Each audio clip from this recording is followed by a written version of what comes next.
Konnichiwa, minasan. O genki desu ka? Welcome sa akong intermediate course niining akong channel. Hinapon tabay. Niining lisuna, atong tukyon unsaon pag-ekspresar og sobra mo, sobra ka, kusog mo, o tanto ka gamit ang auxiliary verb nga sugiru. Atong sugdan, yoroshi desu ka? Hajimemashou. Niining lisuna, atong tukyon unsaon pag-ekspresar og sobra mo buhat o sobra ka nanto ka. Panglitan inig ingon, sobra mo kaon, sobra kadako, sobra kahilom. Pag-ekspresar ni ini, atong gamiton ang verb nga sugiru, nga kung siyara mo pasabot og mulapas o mosobra. Apan isip auxiliary verb, ang pasabot sa sugiru kay sobra sa pagbuhat o sobra pagka nanto ka. Ang sugiru usa ka category 1 o root-dropping verb ug ato kining isumpay sa mga conjunctive form sa mga verbs ug adjectives. Ang resulta kay usa ka verb nga maka-conjugate ngadto sa basic 10 verb conjugations ug hasta pod sa mga ubang verb modalities o conjugations nga ato nang naestudyuhan, sama sa permiso, hangyo, tambag ug uban pa. Niining punto ako nang giasumir nga kamao na kamubuhat sa mga conjunctive forms sa mga adjectives ug verbs. Dalion na tog review dire inig padayon sa atong leksyon, apan kung gusto kag lawom nga review, palihog tan-awa og usab ang leksyon 26 hasta 30. Bali, unsaon man paghimo? Sa mga verbs, pangalitan ang root-dropping verb nga taberu, mukaon, atong taktakon ang ru, unya dungagan dayon og sugiru, aron pagporma og tabe sugiru, nga pasabot sobra mukaon o kusog mukaon.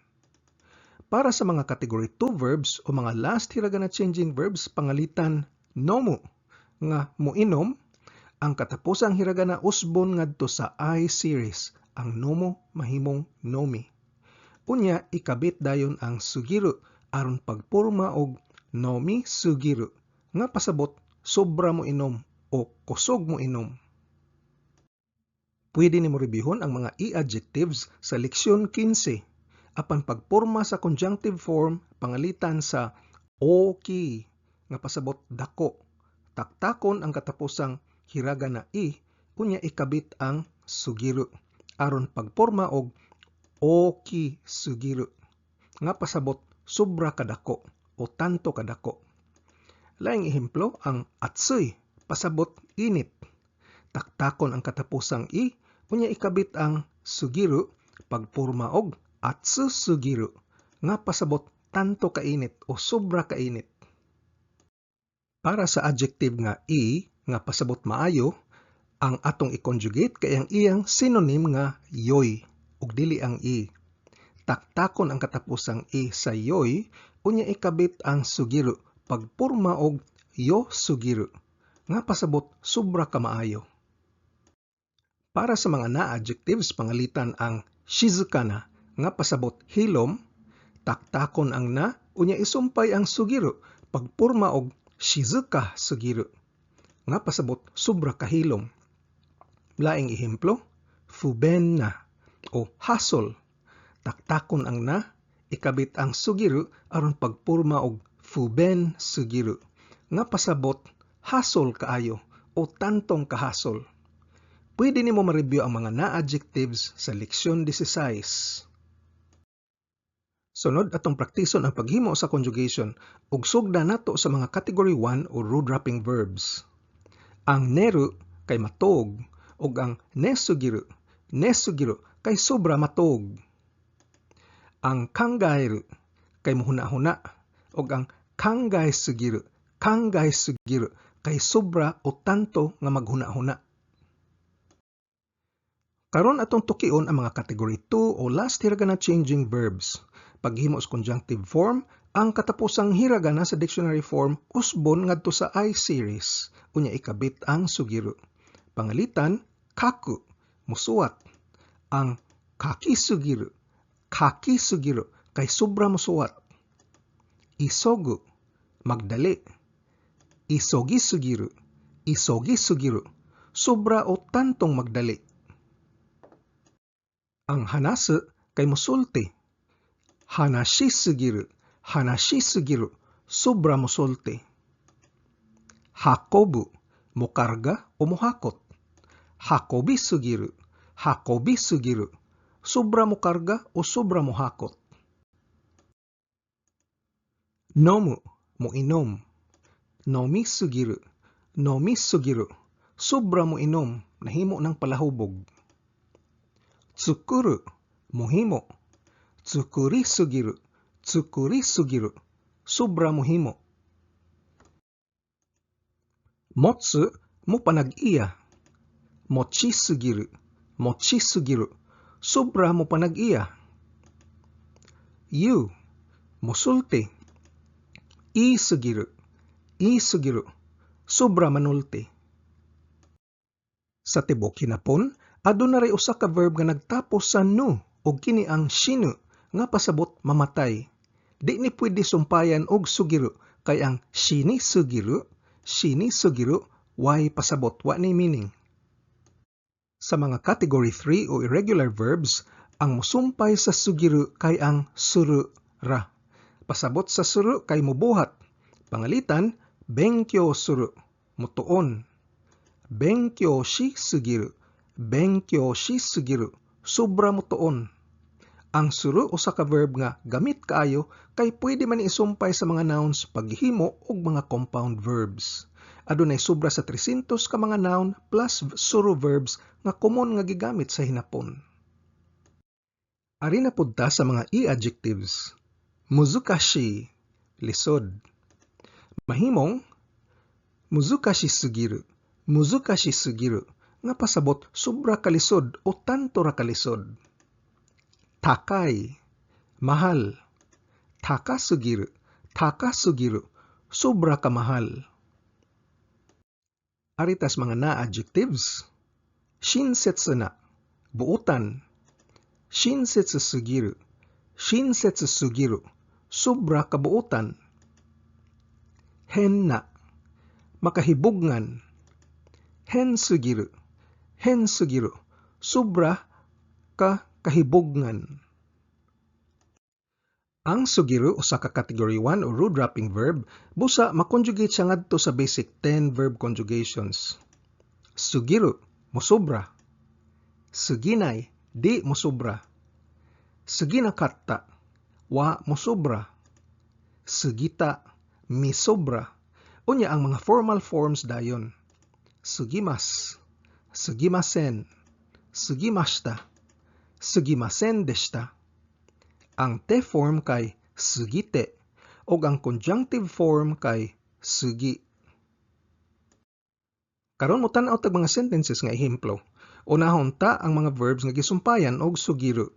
Suway hubad ang mga sentences ngadto sa Binisaya. Akong gisuwat ang hubad sa kada hinapon nga pong ngadto in English aron sayon na nimo mahubad ang tibuok sentence. Ang pirmirong sentence, watashi wa party de sushi o tabe sugimashita. Watashi wa party de sushi o tabe sugimashita. Nining puntuha, ako nang giasumir nga kamao na kamo gamit sa mga Japanese particles sod sa sentence. Pwede po ninyo ma-review sa leksyon 22 hasta 24. Ang hubad sa atong sentence sa Binisaya, sobra akong nakaong sushi sa party. Sunod, osake o nomisugiru na. Osake o nomisugiru na. Ang hubad, ayaw pagsobra og inom og makahubog. Ang runa conjugation kay mo indikar og pagmandar. Ayaw buhata. Pwede ninyo ma-review ning leksyon na sa leksyon 41. Sunod nga sentence, sushi o tsukuri sugitaku nai kara ninsu o shiranai to ikenai. Sushi o tsukuri sugitaku nai kara ninsu o shiranai to ikenai. Ang hubad, tungod kay di ko gusto mo sobra og himo og sushi, kinahanglan ko mahibaw sa ihap sa mga tao. Ang takunay conjugation mupasabot og di gusto mo buhat. Ato ning natuki sa leksyon 47. Ang naito ikenay conjugation usa sa mga paagi pag-ingon og kinahanglan mo og ato ning natuki sa leksyon 63. Ang sunod, Jiro-kun wa ne sugite basu ni okurete shimaimashita. Jiro-kun wa ne sugite basu ni okurete shimaimashita. Sa Binisaya, si Jiro misobra og katog unya nabiyaan hinoon sa bus. O tungod kay si Jiro misobra og katog unya nabiyaan hinoon sa bus. Ang sugite kay te-form sa sugiru ug usa ka gamit sa te-form kay ang pag-ekspresar og. Og pwede po nimo ekspresar og rason. Nganong nabiyaan? Ne sugite tungod kay misobra og katog. Pwede nimo ma-review ang te-form sa leksyon 32.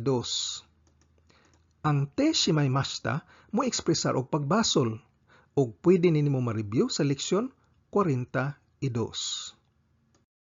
Sunod nga sentence, terebi o misugitara mei ga waruku natte shimau yo. Terebi o misugitara mei ga waruku natte shimau yo. Hubad sa Binisaya, kung mopalabi kag tanaw og TV, madaot hinoon imong mata.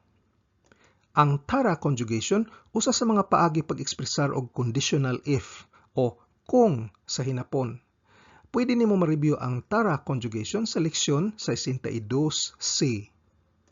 Ang waruku usa ka adverb nga gikan sa adjective nga waruy, pasabot daotan. Pwede nimo ma-review ang paghimo og adverb gikan sa mga adjectives sa leksyon 18. Sunod nga sentence, kangae sugi wa yamete kudasai. Kangae sugi wa yamete kudasai. Sa Binisaya, palihog hunonga ang panobra sa paghuna-huna. Ang kangae sugi kay conjunctive form sa verb nga kangae sugiru, sobras paghuna-huna. Daghang conjunctive form sa verb magamit isip noun. Busa ang kangae sugi muhubad sa in English ngadto sa overthinking. Ang te kudasai conjugation ni nga mo ekspresar og paghangyo og pwede nimo ma-review sa leksyon 39. Katapos ang ehemplo gamit ang verb, Keiko-chan wa tabe sugite mo futoranai. Keiko-chan wa tabe sugite mo futoranai. Ang hubad, bisag si Keiko sobra mo kaon, di siya manambok. Ang temo conjugation mo pasabot og bisag mo nanto ka. Pwede nimo ma-review sa leksyon 50. Sama sa imong nakita sa atong mga ehemplo, ang auxiliary verb nga sugiru masumpay nimo sa ubang mga conjugations nga ato nang natuki ug di lang sa mga basic 10 verb conjugations. Sunod tang ehemplo kay i-adjective. Boku ni wa kono shatsu wa chisasu-giru. Boku ni wa kono shatsu wa chisasu-giru. Sa Binisaya, para nako, kining t-shirt ta sobra kagamay o gamay ra kaayo. Ang double particle nga niwa, boku niwa, mo pasabot og para kanako. Laing ehemplo, Kino no testo wa muzukashi sugimashita. Kino no testo wa muzukashi sugimashita. Ang hubad, ang eksamen gahapon kay sobra kalisod o ang test gahapon tantong kalisod. Nihon no natsu ga atsusugiru no de reibou o katta. Nihon no natsu ga atsusugiru no de reibou o katta. Sa Binisaya, tungod kay ang summer sa Japan sobra kainit, mipalit kog aircon. Sunod kay na adjective. Kobe sodachi no Ken-kun ni wa inaka wa shizuka sugiru. Kobe sodachi no Ken-kun ni wa inaka wa shizuka sugiru. Ang hubad, para ni Ken nga nagdako sa Kobe, ang probinsya kay mingaw ra kaayo o sobra ra kahilom. Ang Kobe dako man gud nga syudad og aligre, busa lahi ra ka is probinsya. Basu de Tokyo e iku no wa fuben sugiru to omoimasu. Basu de Tokyo e iku no wa fuben sugiru to omoimasu. Ang hubad, nagtuo ko nga ang pag-adto sa Tokyo paagi ang bus kay sobra kahasol. Ang particle no dire kay mo nominalize o mohimo og noun sa verb clause nga bus de Tokyo e iku. Pasabot ang pag-adto sa Tokyo gamit ang bus. Kinahanglan ang nominalization niini aron ang tibok verb clause mahimong topic sa tibok sentence. Pwede nimo ma-review ang nominalization gamit ang particle no sa leksyon 44. Laing na adjective nga ehemplo. Hen sugiru Harajuku fashion wa sekai juu de hayatte imasu. Hen sugiru Harajuku fashion wa sekai juu de hayatte imasu. Sabi ni saya, ang Harajuku fashion nga sobra ka weird kay sikat sa tibok kalibutan. Niining ehemplo ha, aduna tay verb, hen sugiru, nga mutukoy sa Harajuku fashion nga usa ka noun. Unsa bahin sa Harajuku fashion? Sobra ka weird. Sa hinapon, ang sobra ka weird kay usa ka verb, hen sugiru. Pwede nimo ma-review ang nominalization gamit ang nouns sa leksyon 43. Karon, pwede po nato gamiton ang sugiru pag-ekspresar og sobra kadiyotay. Ang conjugation rule niini kay parehas sa mga verbs ug adjectives. Ari tatanan magsugod sa nai form sa mga verbs ug adjectives. Ang nai sa nai form usbon ngadto sa nasa. Unya sumpayon dayon ang sugiru aron pagporma og nasa sugiru nga pasabot jutay ra kaayo. Pangalitan ang verb nga taberu, mukaon. Ang negative o nai form niini kay tabenai. Ang tabenai mausab ngadto sa tabenasa. Unya ikabit dayon ang sugiru pagporma og tabe nasa sugiru nga pasabot sobra nga di mukaon o sobra ra kagamay mukaon. Pangalitan kini nga sentence. Tanaka-san wa kudamono o tabe nasa sugimasu. Tanaka-san wa kudamono o tabe nasa sugimasu. Ang hubad, si Miss Tanaka di kaayo mukaon og prutas. Sa i-adjective atong ehemplo kay hayay nga pasabot kusog. Ang nai form niini kay hayakunai, dili kusog. Ang hayakunai mahimong hayakunasa. Unya ikabit nato ang sugiru aron pagporma og hayaku nasa sugiru nga pasabot sobra ra kadi kakusog o sa laing pagkasulti sobra kahinay. Kini nga sentence, ano restaurant sabisu wa hayaku nasa sugimasu. Ano restaurant sabisu wa hayaku nasa sugimasu. Ang hubad, ang serbisyo anang restaurana kay sobra ra kahinay. Sa hinapon, pwede po tamo gamit sa adjective nga osoy nga pasabot hinay. Og mosulti tag, ano restaurant sabisu wa oso sugimasu. Ano restaurant sabisu wa oso sugimasu. Parehara gihapog idea. Sa na-adjective atong ehemplo kay shizuka na o hilom o mingaw. Ang iyang nai form kay shizuka janai nga mahimong shizuka ja nasa. Inigdungag sa sugiru mohimo tag shizuka ja nasa sugiru nga pasabot sobra kadili hilom o sa laing pagkasulti sobra kasaba. Sa sentence, break time no toki toshokan wa shizuka ja nasa sugiru. Break time no toki, toshokan wa shizuka ja nasa sugiru. Ang hubad, inig break time, ang library sobra ra kasaba. Pwede po tamo gamit sa adjective nga urusay, nga pasabot saba. Og moingon tag, break time no toki, toshokan wa urusasugiru. Break time no toki, toshokan wa urusasugiru. Parehara gapog meaning. Sumahon tang atong nakatunan ining lisuna, atong natuki unsaon pag-ekspresar og sobra o tanto gamit ang auxiliary verb nga sugiru. nga usa ka category 1 o root-wrapping verb. Isip auxiliary verb, ang sugiru mosumpay sa conjunctive form sa usa ka verb o adjective. Tungod kay ang sugiru usa man ka verb, makonjugate kini ngadto sa napo ka basic verb conjugations ug pwede po ni makonjugate ngadto sa ubang mga conjugations nga ato nang natuki sama sa permiso, pagdili, hangyo, tambag ug uban pa aron mas daghan ka pa og masulti sa hinapon.